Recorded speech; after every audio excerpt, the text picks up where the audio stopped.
Canada से दो बड़ी अपडेट्स आ रही हैं, एक ट्रूडो गवर्नमेंट को लेके और सेकेंडली आ रही है जिनका post study work permit expire हो रहा है उसका बहुत ही शॉकिंग डाटा अब सामने आ रहा है। तो इनकी डिटेल हम इस वीडियो में बात करेंगे। Bells Overseas, the sound of your future. Hello everyone, मैं कपिल भाटिया बेल्स ओवरसीज से। बेल्स ओवरसीज से आप कोई भी क्वेश्चन कर सकते हैं, हमें नीचे कमेंट करके हम हर कमेंट का आपको रिप्लाई देते हैं। तो कनाडा से इस टाइम सबसे शॉकिंग न्यूज़ आ रही है पहले कि कनाडा की गवर्नमेंट अब खतरे में है। ट्रूडो गवर्नमेंट जो कि लिबरल पार्टी की गवर्नमेंट है उसको सपोर्ट मिली हुई थी एनडीपी के जगमीत सिंह की। तो अब जो ट्रूडो गवर्नमेंट है उसके जो पार्लियामेंट में एमपीज हैं वो 154 है और उनको चाहिए 169, क्योंकि 338 टोटल है और मेजोरिटी के लिए 169 चाहिए। तो 154 तो लिबरल पार्टी है ट्रूडो की, उनके हैं, और जगमीत सिंह की जो पार्टी है एनडीपी उसके 24 एमपी है, तो वो मिला के मेजोरिटी बनती थी। तो अब ये जो गवर्नमेंट है ट्रूडो, जब जगमीत सिंह ने अनाउंस कर दिया कि वो अपनी सपोर्ट वापस ले रहे हैं, तो ट्रूडो गवर्नमेंट अब माइनॉरिटी में आ गई है।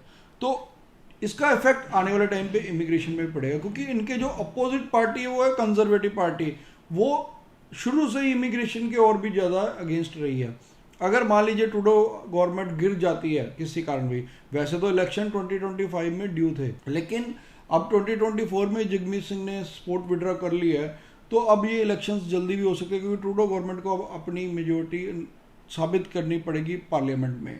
तो उससे इमिग्रेशन पे काफ़ी ज़्यादा इफेक्ट रहेगा, क्योंकि जो इस टाइम पे अगर गवर्नमेंट गिर जाती है तो जो ये पॉलिसीज़ हैं ये कहीं ना कहीं मैसअप हो जाएगा। इसके बीच में ही इमिग्रेशन का कोई भी क्लियर पिक्चर नहीं रहेगी। और अगर मान लो जल्दी इलेक्शन हो जाते हैं और कंजर्वेटिव पार्टी आती है तो वो भी इमिग्रेशन के अगेंस्ट ही है, वो कभी भी इमिग्रेशन के फ्रेंडली नहीं रही। हालांकि ट्रूडो गवर्नमेंट फिर भी अंडर प्रेशर हो जाती थी। या पीछे भी 70,000 स्टूडेंट्स ने जो डेमोन्स्ट्रेशन किया था, एजिटेशन किया था, उसके बाद ट्रूडो गवर्नमेंट ने ये अनाउंस कर दिया था कि 7 मई तक जो बच्चे जिनका post study work permit expire हो रहा है 7 मई से पहले पहले उनका अगर एक्टिव था तो वो उनको दोबारा से रिन्यू कर देंगे, यानी कि उनको कोई भी खतरा नहीं है। उनके लिए उन्होंने चांस दिया था कि अगर उनके पास सपोर्ट लेटर है उस प्रोविंस की, सेकेंडली उनका एम्प्लॉयर अगर उनको सपोर्ट लेटर देता तो उनका वर्क परमिट एक्सटेंड कर दिया जाएगा।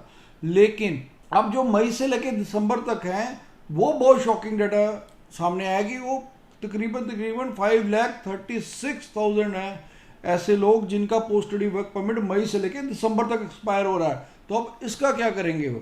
तो ये बहुत ही सरप्राइजिंग फिगर है कि अब उनका क्या बनेगा। क्या उनका भी post study work permit government अगर इसको एक्सटेंड करने जा रही है? क्योंकि अगर आप सपोर्ट वापस होगी तो अब पॉलिटिकल इंस्टेबिलिटी आ गई है, तो अब गवर्नमेंट कोई भी डिसीजन लेने से भी डरेगी। लेकिन ये बहुत बड़ी फिगर है कि 5,36,000 का पोस्ट स्टडी वर्क परमिट दिसंबर 2024 से पहले एक्सपायर हो रहा है। तो उनका फ्यूचर क्या होने वाला है, उनका क्या बनेगा? तो अब आने वाले टाइम पे ये दोनों चीज़ें देखनी पड़ेगी कि क्या ट्रूडो गवर्नमेंट अपनी मेजोरिटी दोबारा से साबित कर पाती है या नहीं, या जो जगमीत हैं एनडीपी पार्टी के, क्या वो अपनी सपोर्ट फिर से दोबारा गवर्नमेंट को दे सकते हैं? नहीं, क्योंकि इसके चांसेस कब हैं, कम क्यों हैं चांसेस?